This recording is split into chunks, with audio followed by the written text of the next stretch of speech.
नमो रजनीशाय नमः। नमो भगवान नमः। नमो बुद्धाय नमः। नमो तस् भगवतो अरहतो सम्मा सम्बुद्धस्य धम्मपद।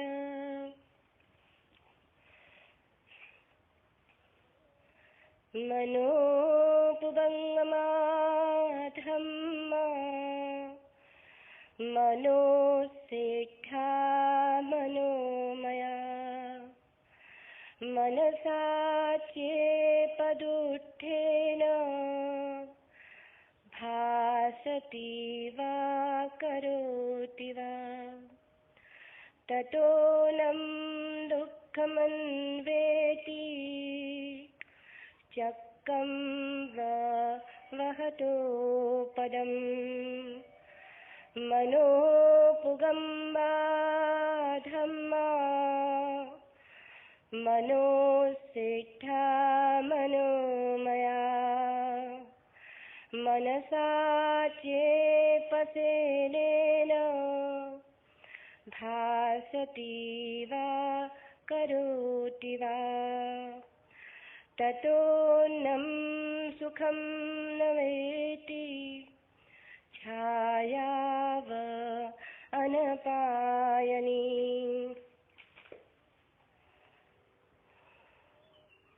अकोच्छीमम् अवधीमम् अजीनीमं महासिमे ये च तम् उपन्हन्ति वेरं ते सं न सम्मति। अकोच्छीमम् अवधीमम् अजीनीमं महासिमे ये तं न उपन्हन्ति वेरं ते सुपसम्मति। न हि वेदेन वेराणि सम्मन्ति ध कुदाचनम् अवेरेण च सम्मन्ति एष धम्मो सनातनो। परे च न विजानन्ति मयमेत्थयमामसे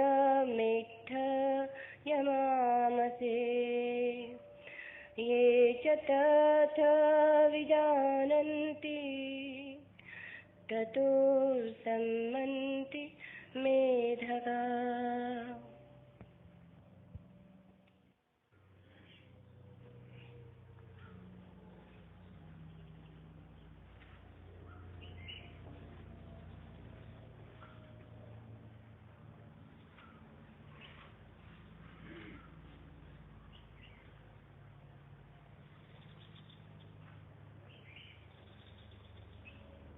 गौतम बुद्ध ऐसे हैं जैसे हिमाच्छादित हिमालय। पर्वत तो और भी हैं, हिमाच्छादित पर्वत और भी हैं, पर हिमालय अतुलनीय है, उसकी कोई उपमा नहीं। हिमालय बस हिमालय जैसा है, गौतम बुद्ध बस गौतम बुद्ध जैसे। पूरी मनुष्य जाति के इतिहास में वैसा महिमापूर्ण नाम दूसरा नहीं।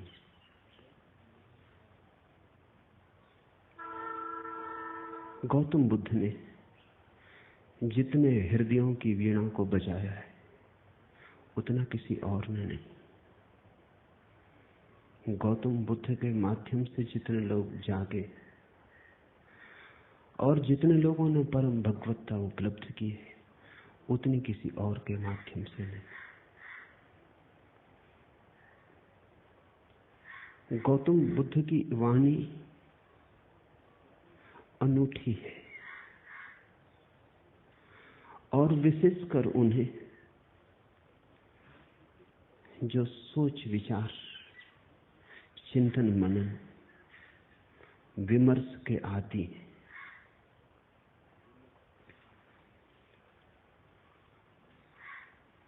हृदय से भरे हुए लोग सुगमता से परमात्मा की तरफ चले जाते हैं, लेकिन हृदय से भरे हुए लोग कहां हैं?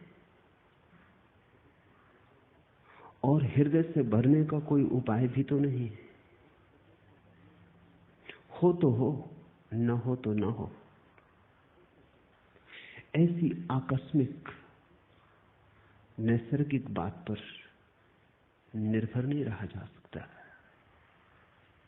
बुद्ध ने उनको चेताया जिनको चेताना सर्वाधिक कठिन है। विचार से भरे लोग, बुद्धिवादी, चिंतन मननशील,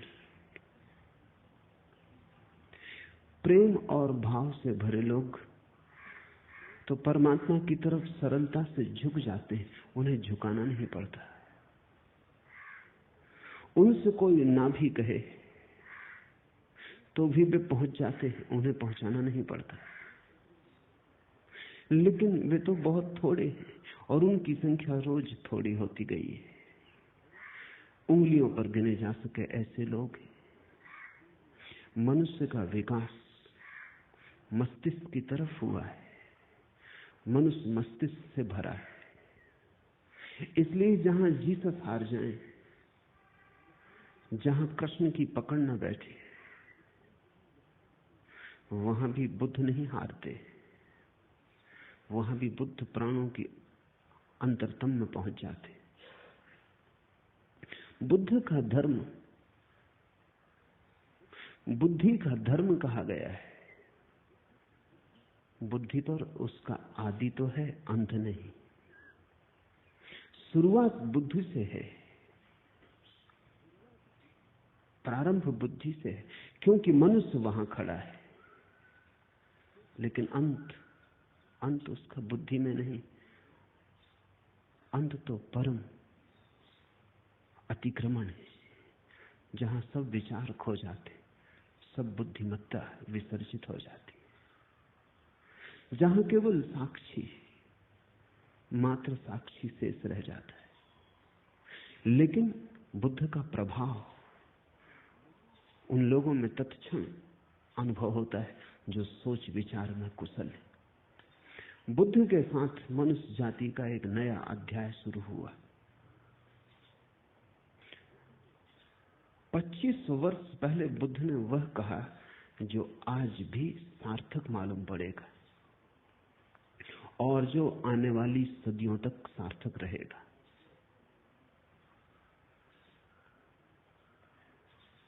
बुद्ध ने विश्लेषण दिया, एनालिसिस दी, और जैसा सूक्ष्म विश्लेषण उन्होंने किया कभी किसी ने न किया था और फिर दोबारा कोई न कर पाया। उन्होंने जीवन की समस्या के उत्तर शास्त्र से नहीं दिए, विश्लेषण की प्रक्रिया से दिए। बुद्ध धर्म के पहले वैज्ञानिक, उनके साथ श्रद्धा और आस्था की जरूरत नहीं है। उनके साथ तो समझ पर्याप्त है। अगर तुम समझने को राजी हो तो तुम बुद्ध की नौका में सवार हो जाओगे। अगर श्रद्धा भी आएगी तो समझ की छाया होगी, लेकिन समझ के पहले श्रद्धा की मांग बुद्ध की नहीं। बुद्ध ये नहीं कहते कि जो मैं कहता हूं भरोसा कर लो। बुद्ध कहते हैं सोचो, विचारो, विश्लेषण करो, खोजो, पाओ अपने अनुभव से, तो भरोसा कर लेना। दुनिया के सारे धर्मों ने भरोसे को पहले रखा है, सिर्फ बुद्ध को छोड़कर। दुनिया के सारे धर्मों में श्रद्धा प्राथमिक है, फिर ही कदम उठेगा। बुद्ध ने कहा अनुभव प्राथमिक है, श्रद्धा आनुषंगिक है। अनुभव होगा तो श्रद्धा होगी, अनुभव होगा तो आस्था होगी। इसलिए बुद्ध कहते हैं आस्था की कोई जरूरत नहीं है, अनुभव के साथ अपने से आ जाएगी, तुम्हें लानी नहीं। और तुम्हारी लाई हुई आस्था का मूल्य भी क्या हो सकता है? तुम्हारी लाई आस्था के पीछे भी छिपे होंगे तुम्हारे संदेह। तुम आरोपित भी कर लोगे विश्वास को, तो भी विश्वास के पीछे अविश्वास खड़ा होगा। तुम कितनी ही दृढ़ता से भरोसा करना चाहो, लेकिन तुम्हारी दृढ़ता कपती रहेगी और तुम जानते रहोगे कि जो तुम्हारे अनुभव में नहीं उतरा है उसे तुम चाहो भी तो भी कैसे मान सकते हो, मान भी लो तो भी कैसे मान सकते हो। तुम्हारा ईश्वर कोरा शब्द जाल होगा जब तक अनुभव की किरण न उतरी हो। तुम्हारे मोक्ष की धारणा मात्र शाब्दिक होगी जब तक मुक्ति का थोड़ा स्वाद तुम्हें न लगा हो। बुद्ध ने कहा मुझ पर भरोसा मत करना, मैं जो कहता हूं उस पर इसलिए भरोसा मत करना कि मैं कहता हूं। सोचना, विचारना, जीना तुम्हारे अनुभव की कसौटी पर सही हो जाए तो ही सही है, मेरे कहने से क्या सही होगा। बुद्ध के अंतिम वचन है अपदीपो भव, अपने दिए खुद बनना। और तुम्हारी रोशनी में तुम्हें जो दिखाई पड़ेगा फिर तुम करोगे भी क्या? आस्था ना करोगे तो करोगे क्या? आस्था सहज होगी, उसकी बात ही उठानी व्यर्थ है। बुद्ध का धर्म विश्लेषण का धर्म, लेकिन विश्लेषण से शुरू होता है, समाप्त नहीं होता। वहां समाप्त तो परम संश्लेषण पर होता है। बुद्ध का धर्म संदेह का धर्म है, लेकिन संदेह से यात्रा शुरू होती है, समाप्त नहीं होती। समाप्त तो परम श्रद्धा पर होती। इसलिए बुद्ध को समझने में बड़ी भूल हुई, क्योंकि बुद्ध संदेह की भाषा बोलते तो लोगों ने समझा ये संदेहवादी है। हिंदू तक न समझ पाए, जो जमीन पे सबसे ज्यादा पुरानी कौम। बुद्ध निश्चित ही बड़े अनूठे रहे होंगे, तभी तो हिंदू तक समझने से चूक गए। हिंदुओं तक को याद नहीं, खतरनाक लगा, घबराने वाला लगा। हिंदुओं को भी लगा कि ये तो सारे आधार गिरा देगा धर्म के। और यही आदमी है जिसने धर्म के आधार पहली दफा ढंग से रखे। श्रद्धा पर भी कोई आधार रखा जा सकता है, अनुभव पर ही आधार रखा जा सकता है। अनुभव की छाया की तरह श्रद्धा उत्पन्न होती। श्रद्धा अनुभव की सुगंध है, और अनुभव के बिना श्रद्धा अंधी है। और जिस श्रद्धा के पास आंख ना हो, उससे तुम सत्य तक पहुंच पाओगे? बुद्ध ने बड़ा दुस्साहस किया। बुद्ध जैसे व्यक्ति पर भरोसा करना एकदम सुगम होता है। उसके उठने बैठने में प्रामाणिकता होती है, उसके शब्द शब्द में वजन होता है, उसके होने का पूरा ढंग स्वयं सिद्ध होता है। उससे श्रद्धा आसान हो जाती। लेकिन बुद्ध ने कहा तुम मुझे अपनी बैसाखी मत बनाना। तुम अगर लंगड़े हो, मेरी बैसाखी के सहारे चल लिए, कितनी दूर चलोगे? मंजिल तक न पहुंच पाओगे। आज मैं सांस हूं, कल मैं सांस न रहूंगा। फिर तुम्हें अपने ही पैरों पर चलना है। मेरी रोशनी से मत चलना, क्योंकि थोड़ी देर को संग साथ हो गया है अंधेरे जंगल में। तुम मेरी रोशनी में थोड़ी देर रोशन हो लोगे, फिर हमारे रास्ते अलग हो जाएंगे। मेरी रोशनी मेरे साथ होगी, तुम्हारा अंधेरा तुम्हारे साथ होगा। अपनी रोशनी पैदा करो, अपदीपो भव। ये बुद्ध का धम्मपद, कैसे वो रोशनी पैदा हो सकती है अनुभव की, उसका विश्लेषण है। श्रद्धा की कोई मांग नहीं है, श्रद्धा की कोई आवश्यकता भी नहीं है। इसलिए बुद्ध को लोगों ने नास्तिक कहा, क्योंकि बुद्ध ने ये भी नहीं कहा कि तुम परमात्मा पर श्रद्धा करो। तुम कैसे करोगे श्रद्धा? तुम्हें पता होता तो तुम श्रद्धा करते ही, तुम्हें पता नहीं है। इस अज्ञान में तुम कैसे श्रद्धा करोगे? और अज्ञान में तुम जो श्रद्धा बांध भी लोगे, वो तुम्हारी अज्ञान के ईंटों से बना हुआ भवन होगा। उसे तुम परमात्मा का मंदिर कैसे कहोगे? वो तुमने भय में बना लिया होगा। मौत डराती होगी, इसलिए सहारा पकड़ लिया होगा। यहां जिंदगी हाथ से जाती मालूम होती होगी, इसलिए स्वर्ग की कल्पनाएं कर ली होंगी। लेकिन इन कल्पनाओं से, भय पर खड़ी हुई इन धारणाओं से कहीं कोई मुक्त हुआ है? इसी से ही तो आदमी पंगु है, इससे ही तो आदमी पक्षाघात में दबा है। इसलिए बुद्ध ने ईश्वर की बात नहीं की। H.G. वेल्स ने बुद्ध के संबंध में कहा है कि पृथ्वी पर इस जैसा ईश्वरीय व्यक्ति और इस जैसा ईश्वर विरोधी व्यक्ति एक साथ पाना कठिन है। So godlike and so godless. अगर तुम ईश्वरीय प्रतिभाओं को खोजने निकलो तो तुम बुद्ध से ज्यादा ईश्वरीय प्रतिभा कहां पाओगे? सो गॉडलेस, और फिर भी इतना ईश्वर शून्य, ईश्वर की बात ही नहीं की। इस शब्द को ही गंदा माना, इस शब्द का उच्चार नहीं किया। इससे ये मत समझ लेना कि ईश्वर विरोधी थे बुद्ध। उच्चार नहीं किया क्योंकि उस परम शब्द का उच्चार किया नहीं जा सकता। उपनिषद कहते हैं ईश्वर के संबंध में कुछ कहा नहीं जा सकता, लेकिन इतना तो कह ही देते। बुद्ध ने इतना भी ना कहा। वो परम उपनिषद, उनके पार उपनिषद नहीं जाता। जहां उपनिषद समाप्त होते हैं वहां बुद्ध शुरू होते। आखिर इतना तो कह ही दिया, रोक न सके अपने को कि ईश्वर निर्गुण, तो निर्गुण उसका गुण बना दिया। कहा कि ईश्वर निराकार है, तो निराकार उसका आकार हो गया। लेकिन बिना कहे न रह सके। उपनिषद के ऋषि भी बोल गए, मौन में ही संभालना था उस संपदा को, बोलकर गंवा दी। बंधी मुट्ठी लाख की थी, खुली दो कौड़ी की हो गई। वो बात ऐसी थी कि कहनी नहीं थी,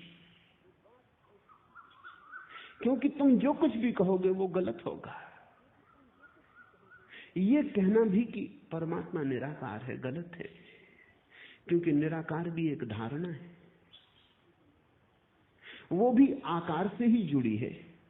आकार के विपरीत होगी तो भी आकार से संबंधित है। निराकार का क्या अर्थ होता है? जब भी अर्थ खोजने जाओगे आकार का उपयोग करना पड़ेगा। निर्गुण का क्या अर्थ होता है? जब भी कोई परिभाषा पूछेगा गुण को परिभाषा में लाना पड़ेगा। ऐसी निर्गुणता भी बड़ी नपुंसक है जिसकी परिभाषा में गुण लाना पड़ता है। और ऐसे निराकार में क्या निराकार होगा जिसको समझाने के लिए आकार लाना पड़ता है? बुद्ध से ज्यादा कोई भी नहीं बोला और बुद्ध से ज्यादा चुप भी कोई नहीं। कितना बुद्ध बोले? अन्वेषक खोज करते हैं तो वो कहते हैं एक आदमी इतना बोला, ये संभव कैसे? उन्हें डर लगता है कि इसमें बहुत कुछ प्रक्षिप्त है, दूसरों ने डाल दिया है। कुछ भी प्रक्षिप्त नहीं है। जितना बुद्ध बोले पूरा संग्रहित ही नहीं हुआ है। खूब बोले और फिर भी उनसे ज्यादा चुप कोई भी नहीं, क्योंकि जहां जहां नहीं बोलना था वहां नहीं बोले। ईश्वर के संबंध में एक शब्द न कहा।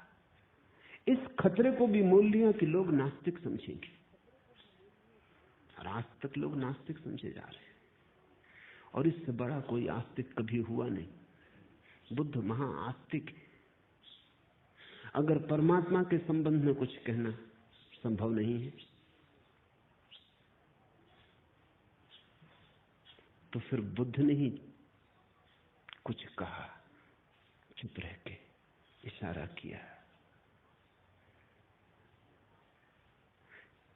पश्चिम के एक बहुत बड़े विचारक विटगेंस्टीन ने अपनी बड़ी अनूठी किताब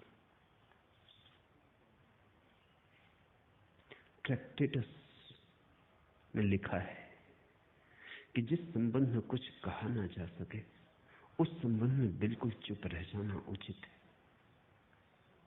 That which cannot be said must not be said. जो नहीं कहा जा सकता कहना ही मत, कहना ही नहीं चाहिए। अगर विटगेंस्टीन बुद्ध को देखता तो समझता, अगर विटगेंस्टीन के वचन को बुद्ध ने समझा होता तो मुस्कुराते और उन्होंने स्वीकृति दी होती। विटगेंस्टीन को भी पश्चिम में लोग नास्तिक समझे, नास्तिक नहीं, पर जो कही नहीं जा सकती बात अच्छा है ना ही कही जाए। कहने से बिगड़ जाती, कहने से गलत हो जाती। लाओस से तक कहता तो है प्रथम वचन में अपने ताओ ते किंग में कि सत्य कहा नहीं जा सकता और जो भी कहा जाए वो असत्य हो जाता है, लेकिन फिर भी सत्य के संबंध में बहुत सी बातें कही, बुद्ध ने नहीं कही। तुम कहोगे फिर बुद्ध कहते क्या रहे? बुद्ध ने स्वास्थ्य के संबंध में एक शब्द भी नहीं कहा, केवल बीमारी का विश्लेषण किया और निदान किया, औषधि की व्यवस्था की। बुद्ध ने कहा मैं एक वैद्य हूं, मैं कोई दार्शनिक नहीं हूं। मैं तुम्हारी बीमारी का विश्लेषण करूंगा, निदान करूंगा, औषधि सुझा दूंगा, और जब तुम ठीक हो जाओगे तभी तुम जानोगे कि स्वास्थ्य क्या है। मैं उस संबंध में कुछ भी ना कहूंगा। स्वास्थ्य जाना जाता है, कहा नहीं जा सकता।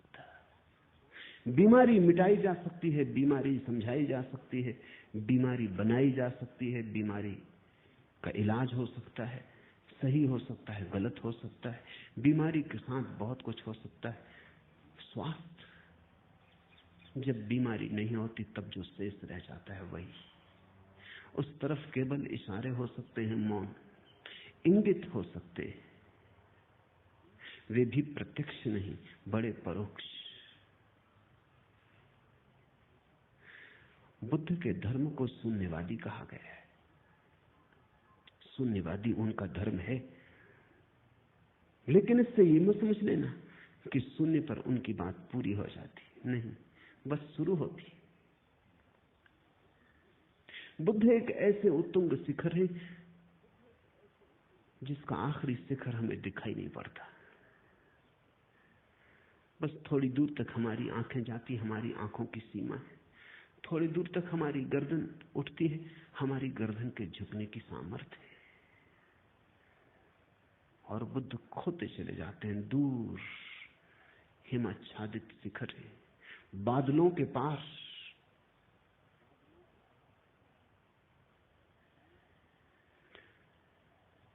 उनका प्रारंभ तो दिखाई पड़ता है, उनका अंत दिखाई नहीं पड़ता। यही उनकी महिमा है। और प्रारंभ को जिन्होंने अंत समझ लिया वो भूल में पड़ गए।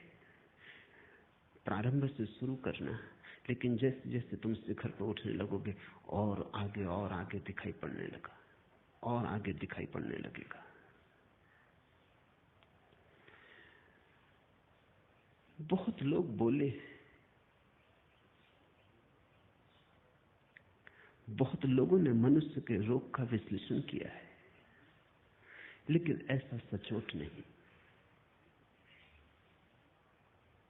बड़े सुंदर ढंग से लोगों ने बातें कही, बड़े गहरे प्रतीक उपाय में लाए, पर बुद्ध के कहने का ढंग ही और, अंदाजे बयां और। जिसने एक बार सुना पकड़ा गया, जिसने एक बार आंख से आंख मिला ली फिर भटक न पाया। जिसको बुद्ध की थोड़ी सी भी झलक मिल गई उसका जीवन रूपांतरित हुआ।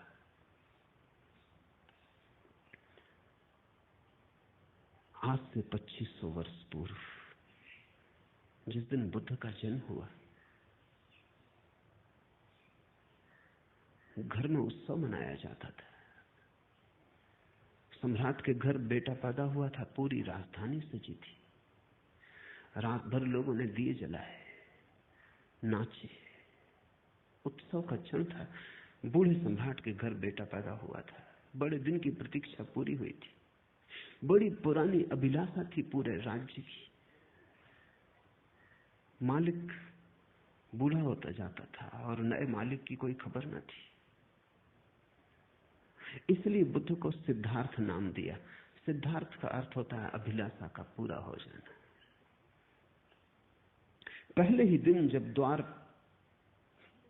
पर बैंड बाजे बजते थे, शहनाई बजती थी, फूल बरसाए जाते थे महल में, चारों तरफ प्रसाद बंटता था, हिमालय से भागा हुआ एक वृद्ध तपस्वी द्वार पर खड़ा हुआ आकर, उसका नाम था असीता।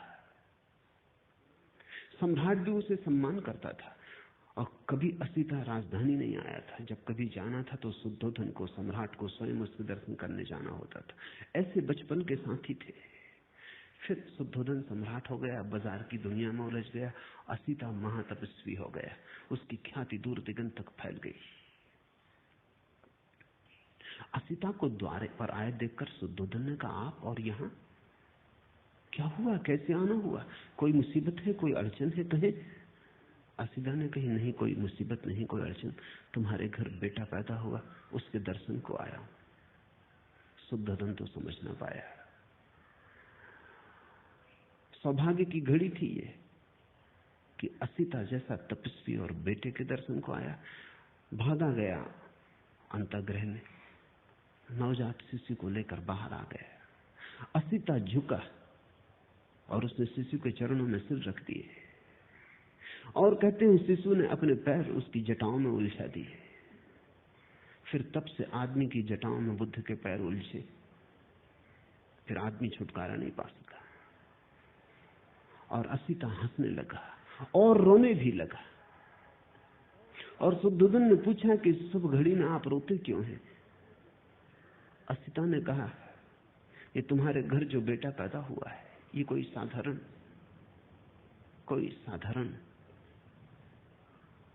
आत्मा नहीं, असाधारण है।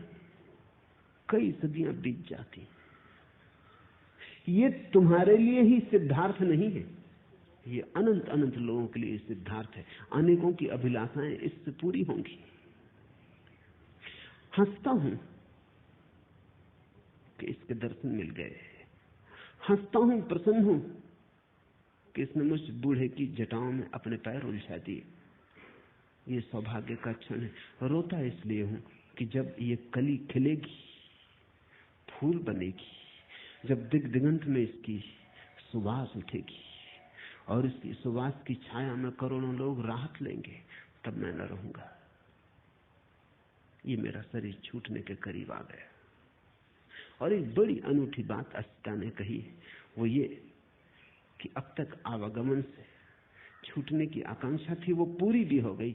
आज पछतावा होता है, एक जन्म अगर और मिलता तो इस बुद्ध पुरुष के चरणों में बैठने की, इसकी वाणी सुनने की, इसकी सुगंध को पीने की, इसके नशे में डूबने की सुविधा हो जाती। आज पछताता हूं, लेकिन मैं मुक्त हो चुका हूं। ये मेरा आखिरी अवतरण है, अब इसके बाद देह न धर सकूंगा। अब तक सदा ही चेष्टा की थी कि कब छुटकारा हो शरीर से, कब आवागमन से। आज पछताता हूं कि अगर थोड़ी देर और रुक गया होता। इसे तुम थोड़ा समझो। बुद्ध के फूल के खिलने के समय असीता चाहता है कि अगर मोक्ष भी दांव पर लगता हो तो कोई हर्जा नहीं। तो तब से 2500 साल बीत गए। बहुत प्रज्ञा पुरुष हुए, लेकिन बुद्ध अतुलनीय है। और उनकी अतुलनीयता इसमें है कि उन्होंने इस सदी के लिए धर्म दिया और आने वाले भविष्य के लिए धर्म दिया। कृष्ण की बात कितनी ही समझा के कही जाए, इस सदी के लिए मौजू नहीं बैठती।